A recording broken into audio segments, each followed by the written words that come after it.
I just want to quickly just introduce the book by Sheldon Richmonds. It got published last year in October. Sheldon is a student of Joseph Agassi, and I'm just going to show you the cover of the book in a minute. But the whole purpose of the book is to go back to the method of asking questions. And he also wrote a book as if it was a conversation. So he didn't put an index in it, and he didn't put a bibliography in it, because he really wants us to just read the entire book and jump like in the middle of the book. I mean, I do that. I open the middle of a book, but then you literally need to start reading, because otherwise you can't get a sense of what it is. Now I'll show you some of this. I just show you some slides. Let me just I prepared some slides to get you a sense of the book, because what I'm thinking about is Sheldon was busy writing. So he wrote that because he believed there was some merit that would come out of reading this book. And so I want to like recognize all the hours that he spent on writing, in the hope that we would read it.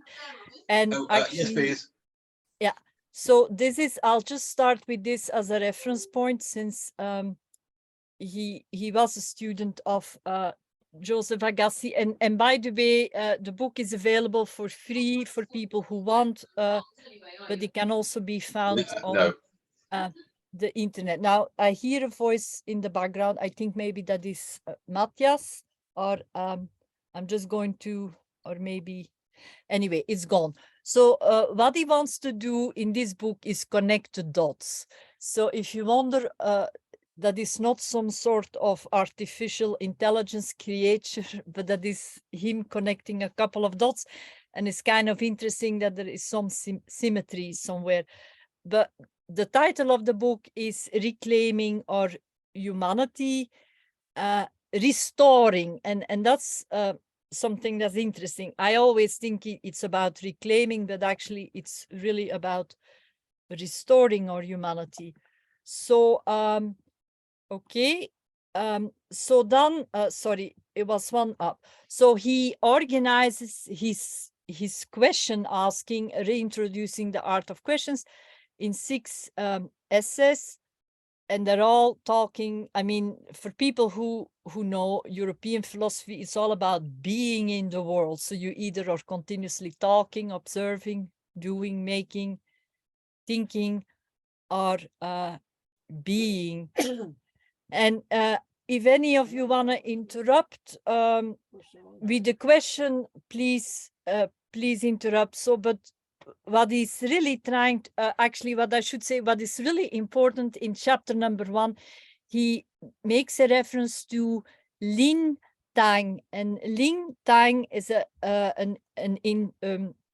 person who was educated in Taiwan and then spent time in the United States, then went back to mainland China, and he wrote kind of a commentary in a pleasant, playful voice about Socrates and Plato.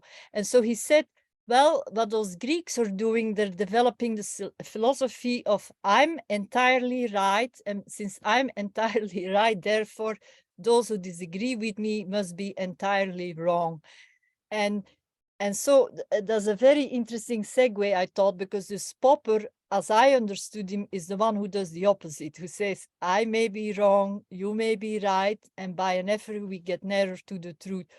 So there already I learned something from Sheldon, like if we have conversations with people, how do they respond to when you say, I may be wrong, you may be right, and together we get we get somewhere in a better place, as opposed to people who just say, I'm entirely right.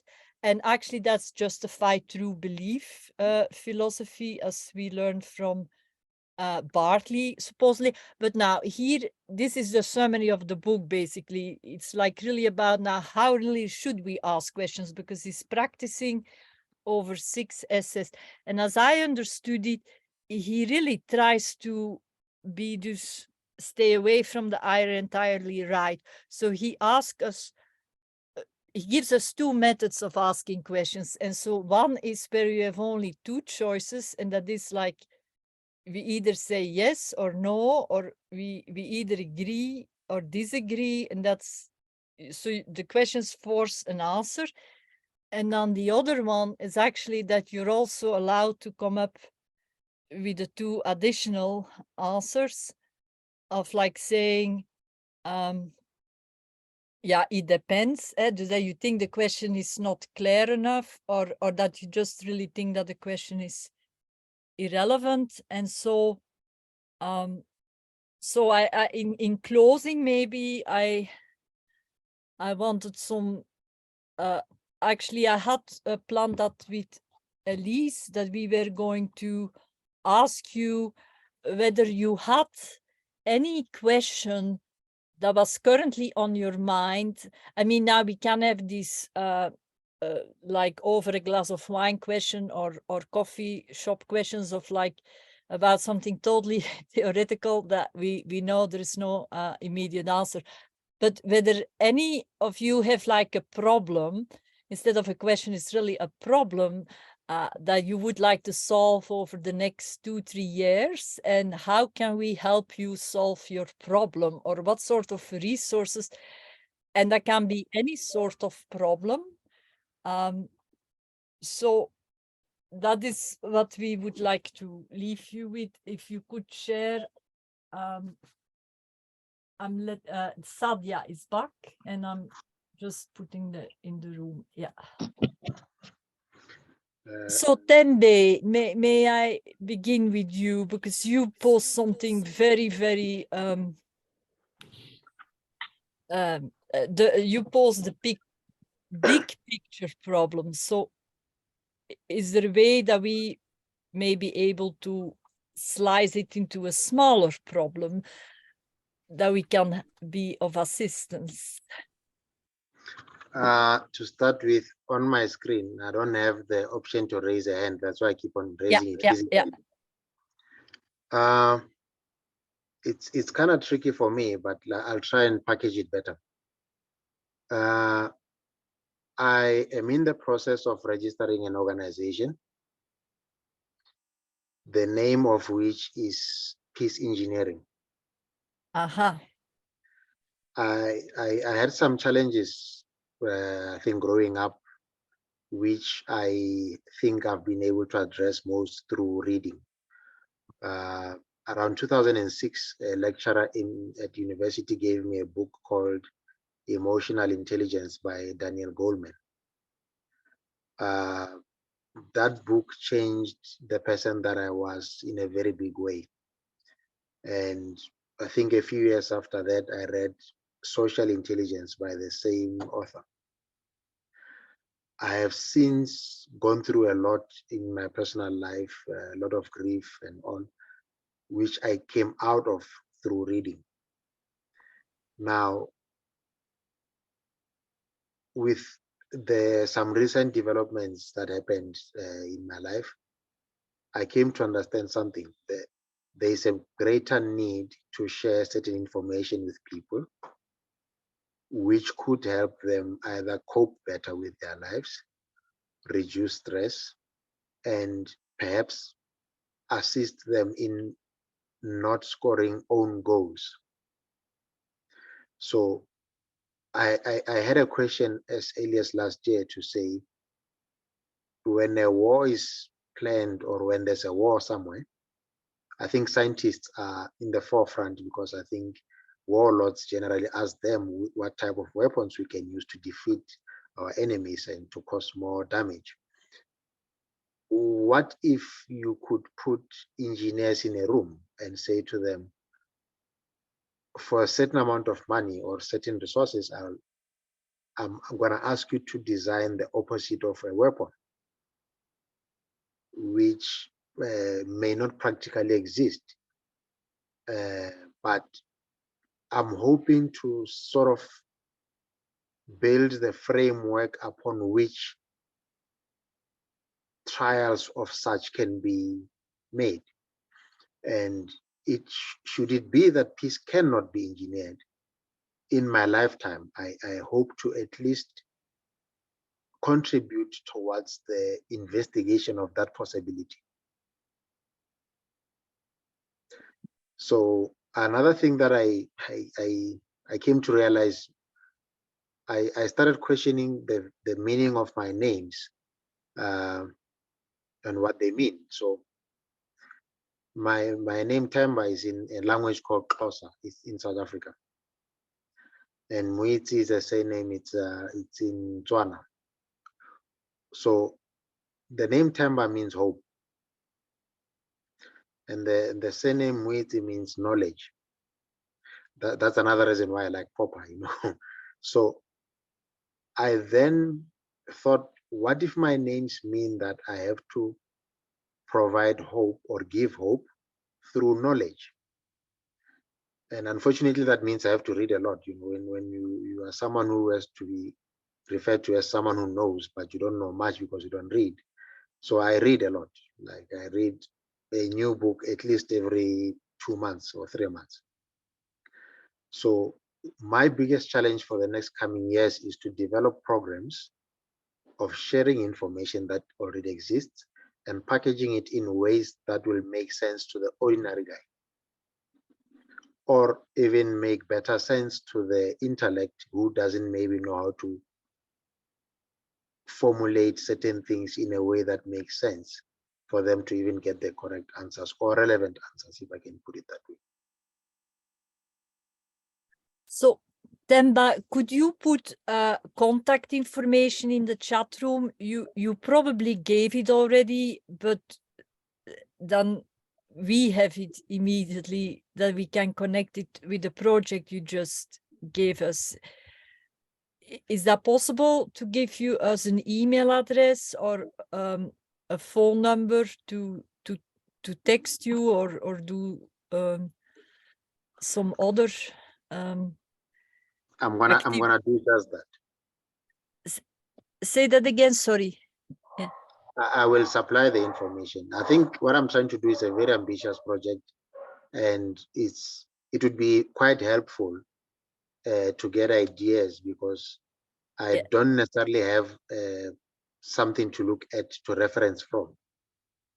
Yeah, because it's precisely, I guess, what this Google group is created for, because we did do some brainstorming already and on another chapter of brainstorming, and there's so many little things that I think each one of us can do that by themselves are not important, but when we do them all together, then it really makes a difference. So we could really help you by just giving feedback. And I mean, I don't know, there's so many different ways, but so the first thing is we need an email address in that chat room before the connection gets lost, because I do remember you, but I cannot immediately say that I know where your contact information is. And I think that's anyway. Is there any other feedback to what Temba just told us? Luc or Sayed?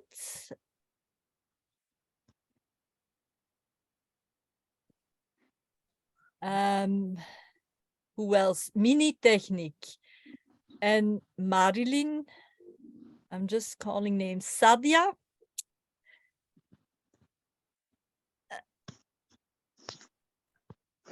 Yes, what is it? Sorry, Margaret. Well, I was just, we're now starting the closing hour, and Elise was going to be with us, but she actually was doing literally an all-nighter. It's now close to, yeah, so she started at 6 p.m. in the evening, and now it's 5 a.m. in Australia. So I'm taking over from her. That we did this discussion last time about skill sharing and the setting up of that Google group, and things are maybe going a little slowly, but they're still going. And just the point was to help each other with our Popper related projects. And Temba just told something that peace engineering, to make people think differently about war. And I'm just soliciting feedback. And so I thought maybe you had something to offer. And Syed, and there is Harry, go ahead. It's a question. I'm sorry, I've got a bad connection, but the peace engineering, as I understood it, you were talking about engineers coming up with what I think of as traditional physical engineering solutions, rather than it's a societal engineering. So are you hoping that they can, instead of helping to make better physical weapons, that they can find some way of making physical objects that will make peace more likely? Or are you thinking more widely in terms of social engineering as well? That's my question. I think I've not really looked into the details of what social engineering is, but what I maybe some have little experience on is that things that are built by engineers tend to work, and they tend to work for a very long time, you know. So I think I'm more interested in the processes of engineering, thinking of peace from a perspective of engineering, not necessarily to build physical things, although when you have the manpower in future and you look at a certain community that is struggling, and you could get certain individuals together who could engineer a solution, either a bridge or a fence or something like that, but mainly to get engineers into the idea of contributing towards peace as opposed to mainly building weapons for war. I think I'm thinking along those lines.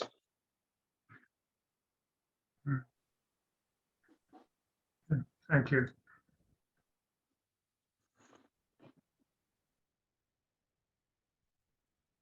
Yes, when I heard you say peace engineering, I was thinking of Karl Popper's peace meal engineering. And then, of course, there's also the question, like, who came first, the scientists or the engineers? And are there actually real scientists? Is maybe in reality the engineers who do all the progress, and the scientists just talk about it afterwards. But either way, what you say resonates with me in terms of, like, we need more interesting stories or different ways of talking. And I think, and I hope, Matthias, you will reveal yourself if you're there, and Syed perhaps also, that I have nephews and nieces, and I think they need different stories. I mean, or they need some story that is, that's a fun story. I mean, to continue living instead of having to deal with the war in the Ukraine, who is at some level is 100% absurd that we still have that war going on. And so a way, and I think that's what you're trying to do, Themba, to come up with a way of talking that we solve problems instead of just recycling the same old way of thinking. Is that you're trying to come up with a different lexicon to solve problems instead of I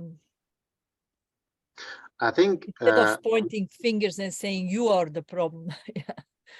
Go ahead. Let me try and say it this way. In engineering, when you design something, either a bridge or a door hinge, let's talk about a door hinge.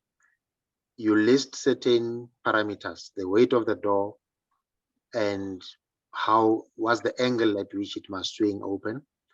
Basically, what I'm thinking is the processes that are used in engineering solutions, if they could be applied to problems of peace or doing away with stress or minimizing suffering, if we could use the same processes or methods, hopefully the solutions would be more long-lasting and would be more easier to apply.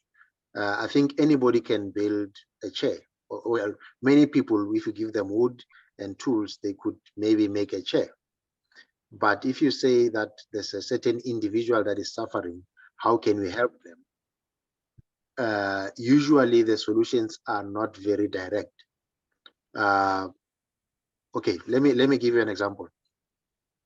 If we design stress or define stress in engineering terms, I think stress is force over area. If stress is force over area, and the area that we talk about could be the area of the mind,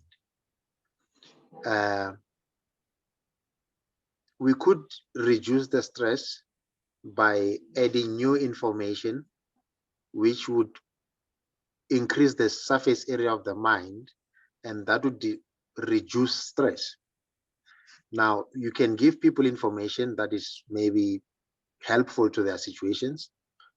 So that, I think, would help increase the surface area of their minds. So that's inversely proportional to the stress. Now, to also reduce stress, usually people don't have, if stress is equally proportional to the force and inversely proportional to the area, and we think that there's a force acting on a person, we could then say, usually people don't have a way of reducing the forces that are acting on them.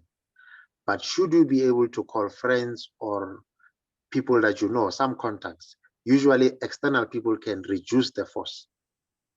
So that I'm just simply using an equation from engineering, which is stress equals force over area. I think it applies for physical things. So I'm trying to imagine that applicable to human situations.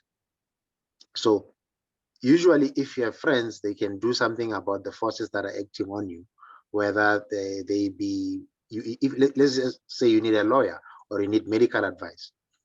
If you could get such advice, your stress levels can go down. So basically, if you could think of reducing people's stresses from such an equation, I think intrapersonal peace would have its own equation. Peace between two people would have a more complex equation. Peace between three people would make it even more complex. But using engineering framework to come up with these ideas and lay them out in that way could be far more effective than solutions that we've seen, I think, in the past. I think politically speaking, ideas come and go, but nothing builds on another one. So Harry? My first reaction was to try and play devil's advocate in the hope that you could clarify things for me.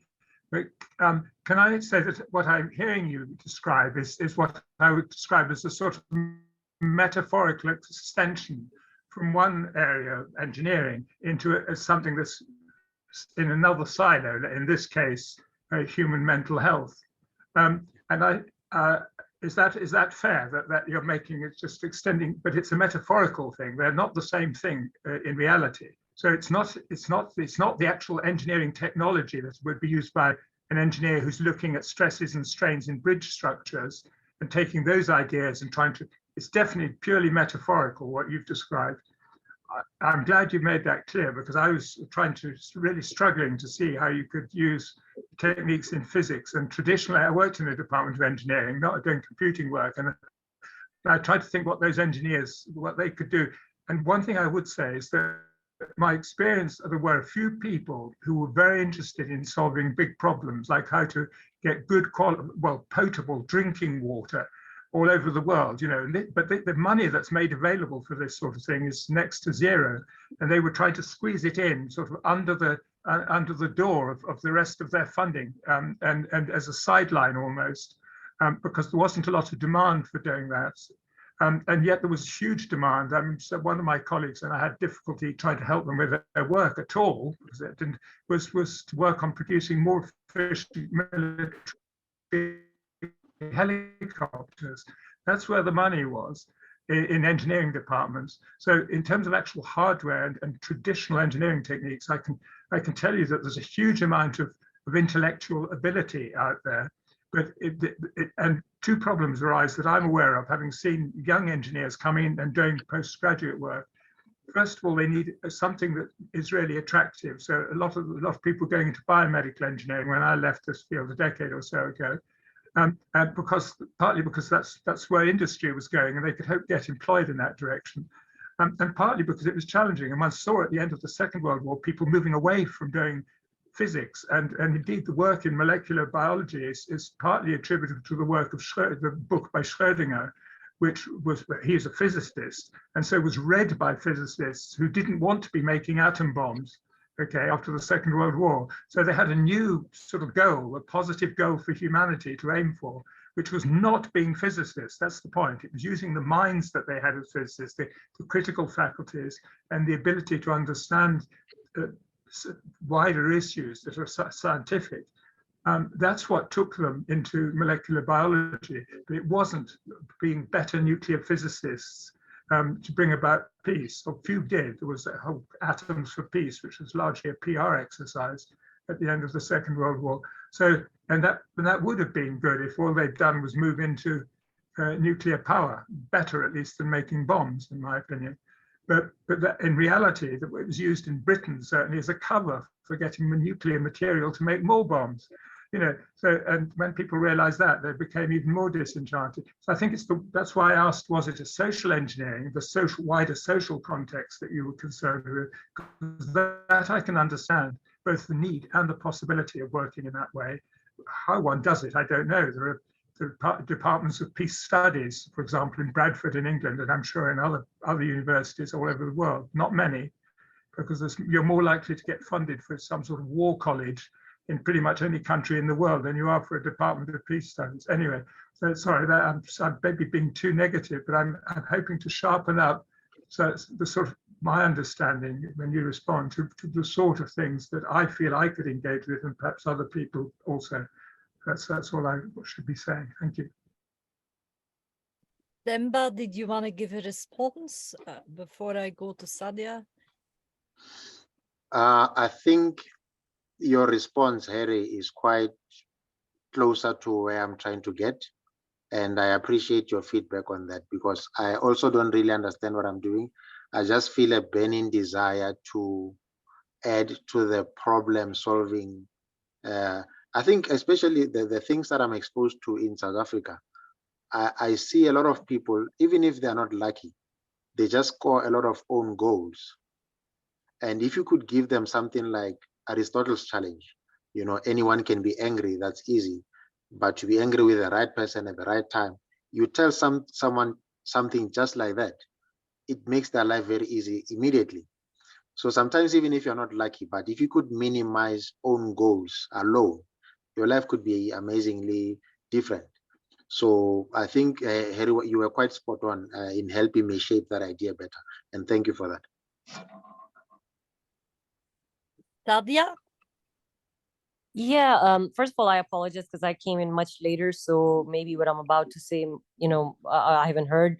From what I've heard, here are some comments on that, because I feel like from what you're describing, there's an underlying assumption that somehow we could get peace if we could fulfill certain human needs, or I mean, I see that there is a focus on suffering, and then if we could, there are some basic needs of humans, if we could satisfy, and maybe we could have a peaceful society. But the way I look at humans, to me, how humans are different from other animals, is that I think that at any level you get to, you'll never be satisfied. And that's what makes us human. Like, no matter where you get, we're always saying, what's next? If our basic needs are satisfied, like if we're not hungry, dying of hunger, if, you know, then there'll always be the next level. Oh, now suddenly medical technology is able to maybe give us longer lives, or maybe reverse aging. But because the limited resources, at any time there'll be something for which there'll be haves and have-nots. And that's just the way things are. So I think there will always be that issue that at any time, wherever we are, because the way I look at it, for example, technology such as smartphones At one time, it was more of a luxury, but now it's become more of a necessity. If you live in the Western world, not having a smartphone or smart technology puts you at a disadvantage. So it's become one of those basic needs. So I'm not sure how we could tackle that through what you're talking about. And as a matter of fact, I think that I see places like, when we see weapons and stuff, we look upon it as something really negative. But my question is, what is the alternative? Because we can't tell people to be satisfied with certain ideas and to stop there. If we could, then yes. But we want more. We want more, and more. And I don't see anything negative about that. I see that humanity, this is the only way humanity could actually not go extinct like the other animals, on this planet. We've seen there have been mass extinctions. If there's one creature on this planet that could survive, it's probably humans. But at the same time, we're always in that pushing. There are always these problems that could fire back and we could end up dying. There's always that danger, but we have to keep going. Otherwise, there's no way we're going to ever survive. So it's not just survival. I think there's more to us than survival. We just want to. We were explorers. We're creators. We don't know any boundaries. I'll stop at that point.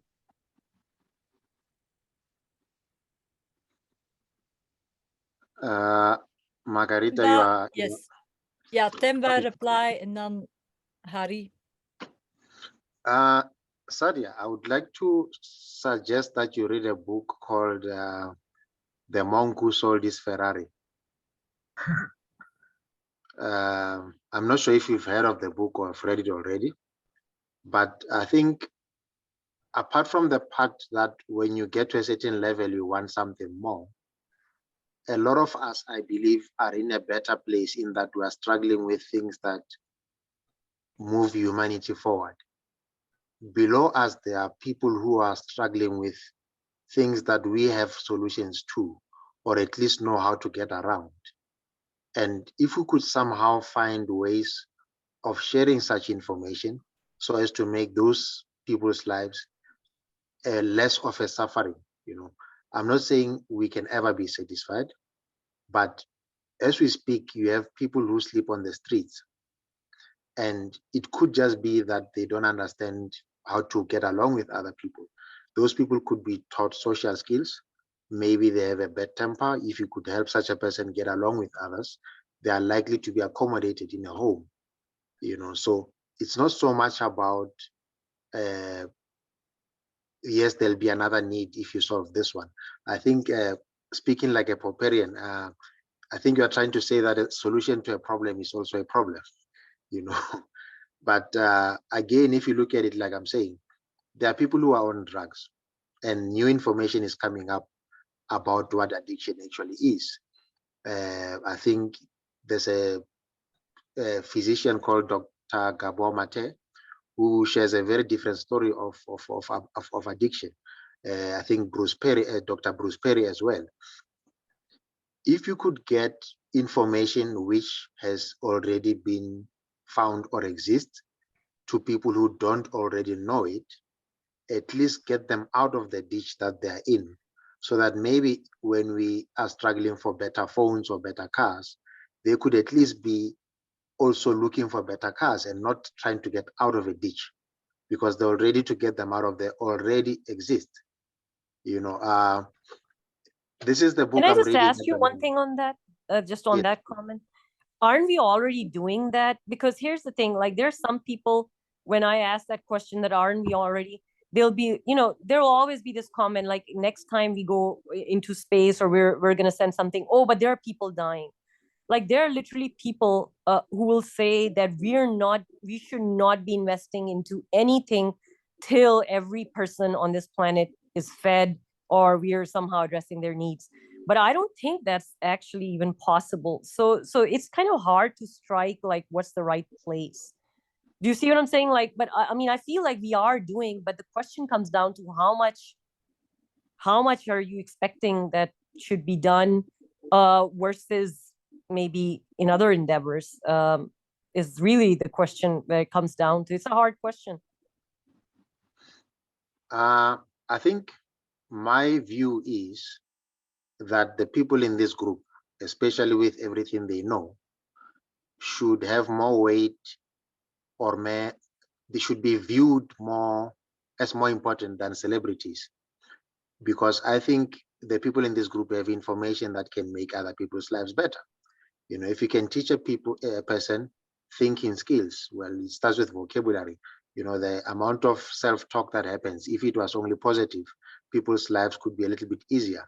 So if I could make you, Sadia, a celebrity and get people listening to what you know, you could help them at least not find themselves at the lower ranking of society in terms of not being able to get along, even with themselves. So I wanted to show you a picture of the book that I'm reading now. I don't know if you've heard of it. No, I haven't. It's about sharing simple ways of getting people to do certain things. So moving from threatening people with punishment, how can you nudge them into behaving in ways that are beneficial? You know, so I read books. I read a bit of philosophy. I think last year I read a book called Anger and Forgiveness by Martha Nussbaum. That book for me exposed pockets of anger within myself that I did not know existed, and I started addressing them. So all I'm saying is, it doesn't mean that we are ever going to get to a point where everybody's happy, but can we at least minimize extreme suffering through information which already exists, packaged in ways that are easy to consume by the ordinary guy in the street? Then maybe we can call ourselves clever. Because right now, if we're a group of people who are above average thinkers, and like, I think in my community, I struggle to find people who can make me think, like maybe, I don't know. I struggle to find people who can tickle my mind and make me excited about thinking, you know. So how do you even teach people how to have intellectual conversations?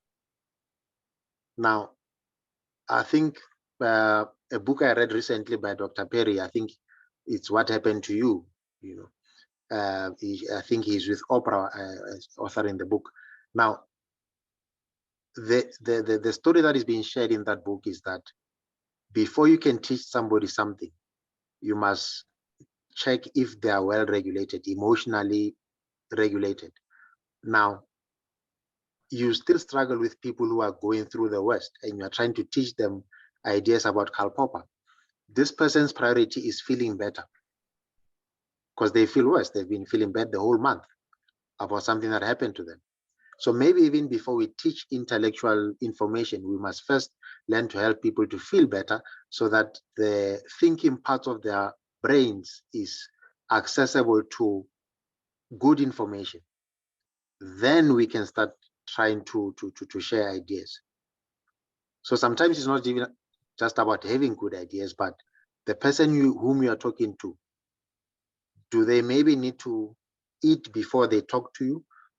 You know, maybe you are coming to have a meeting with me and I'm very, very hungry and you want to tell me something critical that can change my life, but I'm so hungry that I can't even hear you. Would it be possible maybe that you could think of that before you even talk to me? And if you do have a slice of bread, give me that to eat before you tell me about Karl Popper. Then maybe I can hear you. But after I hear you and you tell me about Karl Popper and I had something to eat, I start applying the theory of Karl Popper. I stop scoring on goals by believing in dogma and a lot of other things. I'm not sure if we get in somewhere in helping you understand where I'm coming from.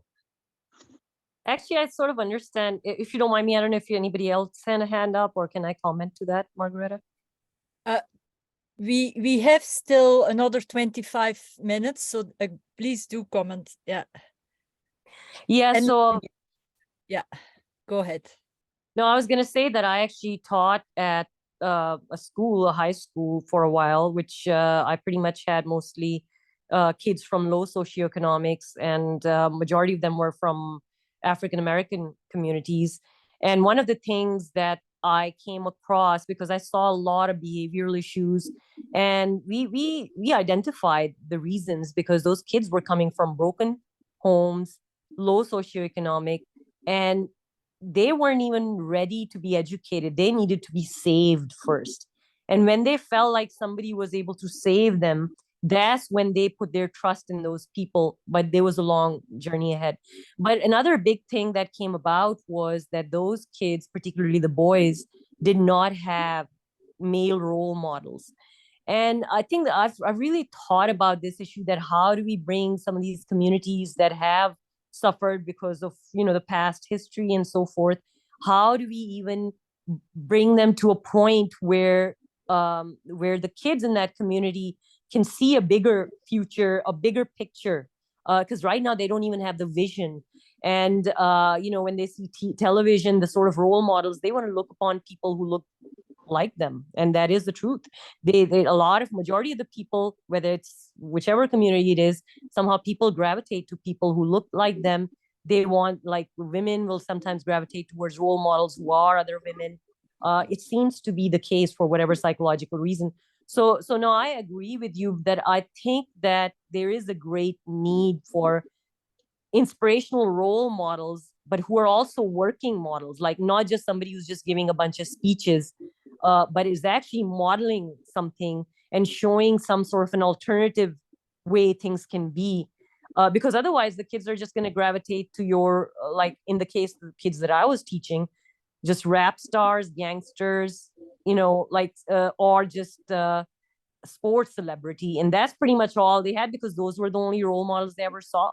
So no, in that sense, if I'm understanding what you're saying, I strongly agree. I think that's the only way. Like, we can't shove education into those kids, but it has to start with some sort of role model. And I think that would require community building, like encouraging communities, some sort of help from outside that could maybe bring about those ideas as to what needs to be done at the community level. It will have to come from within, but somebody has to, like, if we could all help, like in some way of giving those ideas, I think I would agree, if that's what, I don't know what you're saying. Yeah. I think let me maybe give you a brief idea of where it starts for me. Around 2014, or actually 2013, 2012, I was doing radio interviews about motoring on a regional radio station in where I'm staying. So I would talk about cars and how to fix them and all of that, because yeah, that's what I do for a living. I fix cars. So I was introduced to a project called Bloodhound Supersonic Car. I think you may have heard of it. There was an attempt by a group from Britain to break the existing land speed record. So I was requested to speak about the car on radio. I just read a newspaper clip the first time around. I spoke about it, but later on in the evening, I went to their website and learned more about it. I then applied to become an ambassador, and that was accepted. So I became an education ambassador for the project, which meant going to schools to do talks about trying to get learners interested in STEM subjects. So I did a bit of traveling around South Africa. I went to many schools, we did school halls, we did a lot of things. But even after that, I would still go to schools trying and entice kids into STEM subjects. But I could see something emerging, like a pattern, where much as I'm trying to share information about maths and physics, which are exciting things, I'm not getting through to these kids. I come from a terrible background myself. Well, not that terrible compared to other people, but I didn't have it good.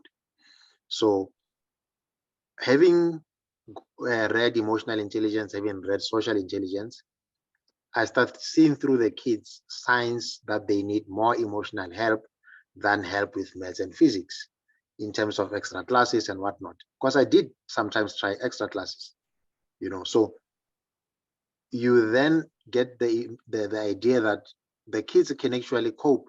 Well, I did my maths and physics without assistance. They are actually just as smart, but they just have personal challenges that make it harder for them to even focus on maths and physics.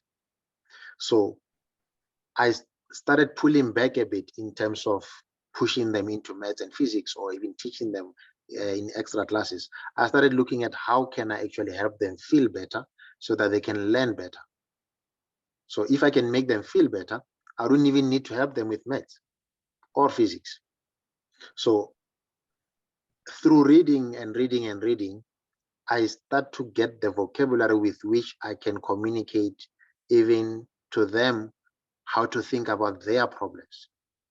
Because if you have a problem, but you don't have the language for that problem, you are very far from a solution. I think to even draft a mathematical equation, you need to even know what maths is. So Emotional Intelligence by Daniel Goleman gave me the vocabulary with which I can think through my problems. So that's one of the things that I'm trying to share with people. Having studied a bit of engineering, I think the engineering gives a good framework within which things can be more orderly served on masses of people. So I've not really figured this thing out properly. I'm in the beginning stages. I'm very much confused, but I'm very much eager to make a difference. I've run a car repair company or a shop for over 10 years. I've just closed it last year, actually early this year, because, well, there's nothing challenging for me there anymore. You call me and say your car is stuck, I'll ask you a few questions. I'll probably give you a solution over the phone. It's not exciting for me anymore. But in the past few months or years, I've been able to solve problems that people have, and I'm not a medical doctor. I'll give you an example. I have a friend who has been married for over 5 years or 6 years. He and his wife didn't have kids, and they'd been going to doctors and doctors and doctors. Maybe I came about their solution by coincidence. Fine. I asked him some few questions, and he said, okay, fine. When my wife is pregnant and she goes home, which is to another country, she loses the baby. I said, okay, fine. Tell her to stop going home. It was a simple thing. Like, there was no medical background. I just looked at the occurrences. What happens after this? So I just suggested to him, tell her not to go home when she's pregnant. And she did it. As we speak, they have their second child now, who is almost 2 years. Now, I don't think that's a medical solution, but I tend to frame a lot of things from an engineering perspective. Oh, okay. Another thing I studied engineering is reliability-centered maintenance. When something breaks, you need to find out how it broke. So when my friend said to me, when she's pregnant and she goes home, she comes back and she loses the baby. Okay, fine. So through the thinking of maintenance principles, engineering maintenance principles, I think I came up with a solution, and I think it worked. So I called their child my child. Maybe I'm giving myself too much credit, but I want to think that how I formulated that solution was through a maintenance process, an engineering maintenance process. So maybe that's where I am with this whole peace engineering thing, And I called that friend because he's actually an electrical engineer. I think he's doing his PhD now in electrical engineering. I called him last year and I said, do you think peace can be engineered? He said no, very quickly. So I think what I'm trying to introduce here, it's going to take time before I can actually present it in a clear way, or in a very interesting way, for that matter. But yeah, I'm doing the groundwork. I'm trying to figure it out.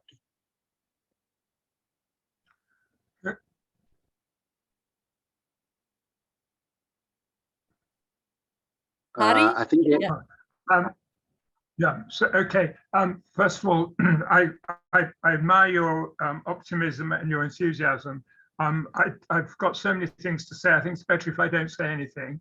And if I offer, I'm going to put I'm sending out a link for a personal Zoom link, which other people are welcome to join after this meeting is over, or to some other time. But that includes other people who contribute particular study, because I think that there's quite a lot to be teased out, and I think probably better to take it offline. That's my personal feeling about this discussion now.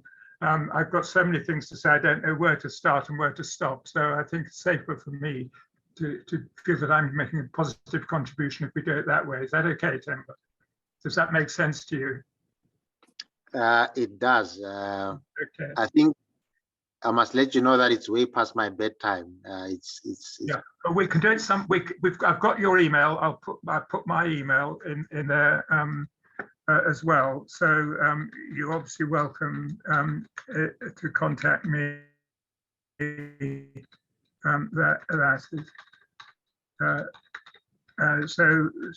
we can arrange a time. So anyway, we've got all the information we need. I'll bow out of this discussion now, but if that's okay. And Harry, can you just wait till another 12 minutes, and now we have done 12 hours, and then we can say we did it again. And there is someone who just joined, so I'll let him in. Didn't mean to leave the meeting. It's just I didn't. Yeah, okay. Yeah. I got out of this discussion because I feel that first of all I'm likely to hog it, and secondly, I think it's getting quite sort of tricky and complicated for me anyway to deal with it. So. All right. Very interesting, Harry.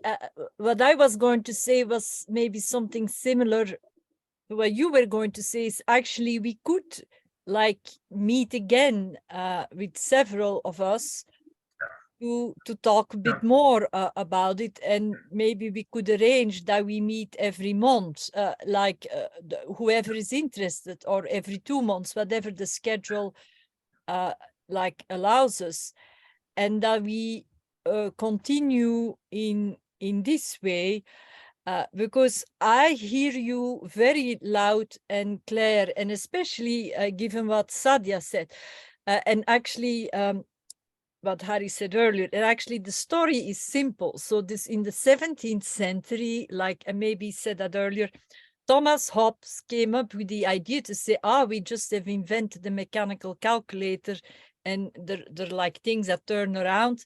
And so let's say that the human mind also works like a calculator. And of course there was resistance, but then everyone said, yeah, mental operations, it's like with numbers, and you always want more. And so it's literally, we're still thinking like a 17th century intellectual, that we think it's all in numbers that we communicate, and more is better. And that is totally a sterile way of thinking, because before you can calculate anything, you need to decide what it is you're calculating. So there is this whole area below it that has nothing to do with calculation, and that is all about making distinctions.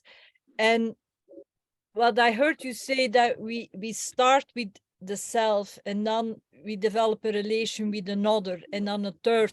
Actually, I maybe would say that's one of those outcomes of thinking like a calculator, because in reality, we're always born in a relation. And so we come in the world, and there are already 4 or 5 people around us.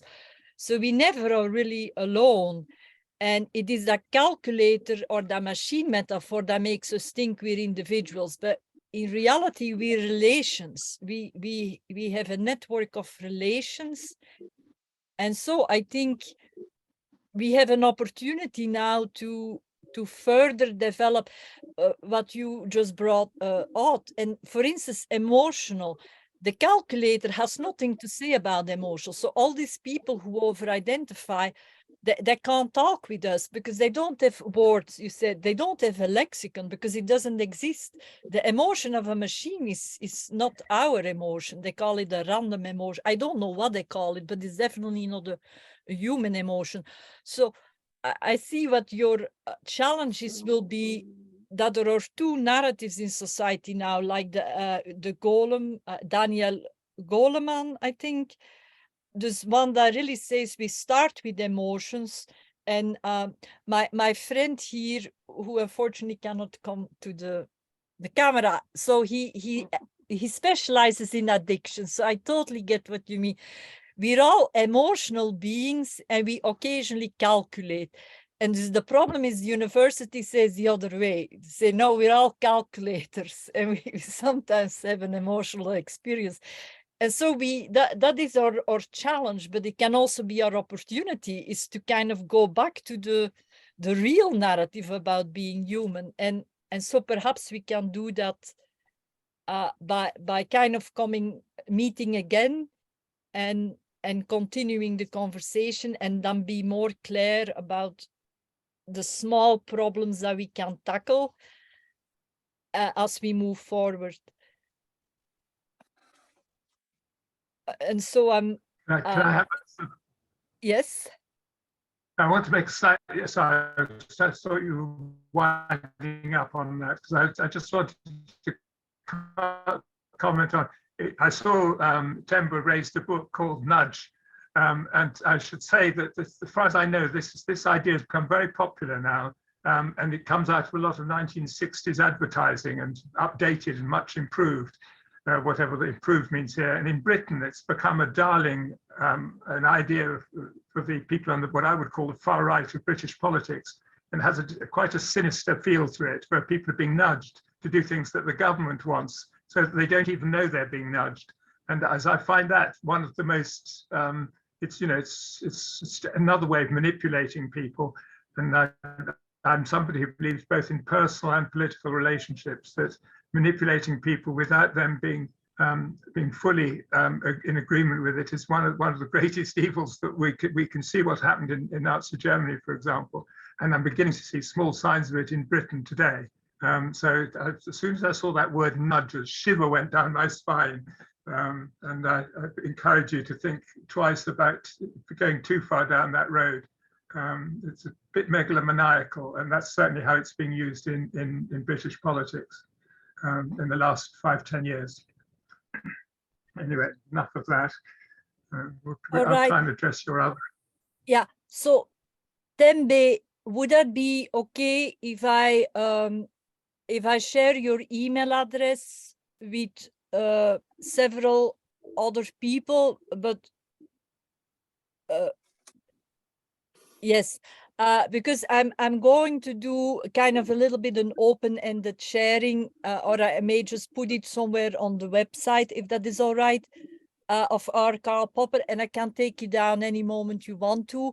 But because we're going to get to the end, and I maybe should like make a confession, or I don't know how to say this, but dus Elise is not with us anymore, but because she hadn't slept the whole night, and Rafe is back. He got up, he slept through the meeting, through the entire meet and greet, and now he's back. But the thing is, we're all volunteers, and so one part of my brain wants to do this to perfection, and so then the video will be up tomorrow, and you all get your emails and your feedback questionnaires, and everything is updated instantaneously. But the reality is that it is very messy, and so I have a very messy life. So I will try to send you all the emails, but it may take a year. But either way, in your case, I will put it immediately out there. But I just want to let everyone know this is like a labor of love, and we try to make the best of it, but we really can use the help, or in the smallest way, of everyone and anyone. And if you contact me, if you want to do something, contact Rafe or look of me. We try to contact you, but it is like we're juggling balls. And if I may, that is Kant, Immanuel Kant. They say that he was obsessed with purity and perfection. And that's another thing from that calculator metaphor, that we all want to be on top and go for something impossible, while the reality is very messy, and the messiness can be very enjoyable. if we kind of do it in the if we find a good lexicon, as you said, that we can communicate, and I'll give it now to Harry. Just a brief request. I've realized that several people, including myself, I've put my email in the chat. That's something that I don't have any control over. I think I would be grateful if that, and I would suggest that Temba also, that this not be something that's put in a very public place. Ditto the WhatsApp, that I can control the Zoom access, but I can't control email access. So I'd suggest that all personal contact information be removed. I'm sorry, it's extra work for you, but from the chats. I don't know if other people agree. That is very easy to do. It just means everything is going a little slower, Yes. because I will first remove it. But Temba, so it is okay if I share your email on some notes that summarize this webpage. Sorry, that summarize the meet and greet, that we are trying to continue the conversation in a transcontinental way.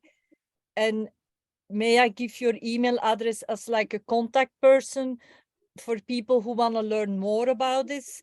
And then I leave all the other email addresses more private, and I will send out a mass email, or not a mass email, just we also, if I may say, we have a mailing list, a Google mailing list, but I will explain that also in a separate email conversation. So we're kind of trying things out, whatever people are comfortable with, to stay in touch and to do something moving forward. So Rafe, we are now getting to the last minutes of the meet and greet. Could I make we have one done recommendation? I've had my hand up for about 10 minutes here. Sorry, I didn't see it. Please go ahead. Please go Yeah, ahead. I can make it quickly. With this group, if you haven't read the classic, I read it twice, 10 years apart and about 30 years ago. Abraham Maslow, Yes. a hierarchy of Needs. it's hierarchy of needs. It's a theory of motivation. It's very relevant. It's the primary original resource on this. It says what people are saying. You need to, you can't teach hungry kids. Okay. I mean, it's a whole book on this kind of thing and all the research behind it. So I really recommend reading that if you're going to go forward with your discussion, because otherwise you're missing a big piece of the history of this kind of thinking. The other thing, though, is not to get simplistic. I taught physics and math. I also had, lots of work in engineering and did engineering work, and geology. The ways of thinking there are very, very important. And I really value it. I really try to get my students to value it. And even though we need to be sure everyone's fed, some of us can only do certain things. We can't do everything. And so I don't want any dismissive remarks about how you can't teach people math and science until everybody's fed. No, you better see the ones like the nice teacher who talked, the ones you're teaching are fed.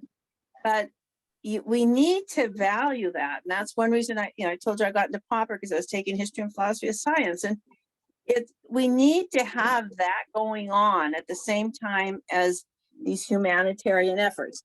And Maslow's makes that very clear. His hierarchy starts with physiological needs like food, safety needs like emotions, goes up to self-actualization. We can't wait on self-actualization. That's part of the problem in our society, is enough people haven't been able to have the opportunities, the instruction to self-actualize. And that's one reason people fight each other, because they have enough, they haven't solved their own needs. And one of those is the ability to think and the ability to, interact well. And I really believe that, math, science, engineering, all those subjects are really critical to be taught. Thank you. All right. So if there is no one else that I missed, Rafe, may I give you the honors of closing our 12-hour meet and greet? Tambe, sorry, Tambe, maybe do you have some final comments, and then I'll give the word to Rafe. Tambe? Hang on, Temba, hang on, hang Temba? on. I've got another Zoom at 7, Okay. so I'm going to have to make my final comments very brief. And I've just put them up in the chat. Basically, thanks to everyone for turning up. All right. So I'll we, see you you. in January. yes, we will do a next one the second weekend of January. The idea is to do it every year the second weekend of January. And then, Temba, may I give you the honors of the final words? Thank you so much for the invite. Thank you so much for the opportunity to speak to all of you. I don't come to this group to hear ideas like mine, but I do come to listen to ideas that are often very different. And I get that, and I very much appreciate new ideas that are directed at me. I'm still a learner in this process. Like I say, unlike you, I've not studied philosophy at university, but I appreciate that you still tolerate people like me in the group, and I hope to learn more from you as time goes. Thank you so much.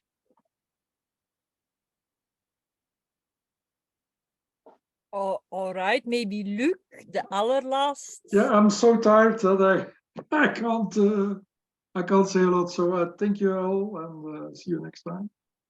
I'm really too tired now to say anything serious. Okay. All right. Good All night. right, bye-bye. Goodbye. All right, Good goodbye, everybody. afternoon, good morning, Goodbye. good night. Mhm. Francis, Hillel, Good Robin, night. Bye. Tom, Patsy. Thank you very much. Auf It was Wiedersehen. wonderful. Thank you Yeah. very much. Ja, Okay, bye. Hillel, Sayed, Sadia, auf Wiedersehen. Ja, auf Wiedersehen. Good, Oh.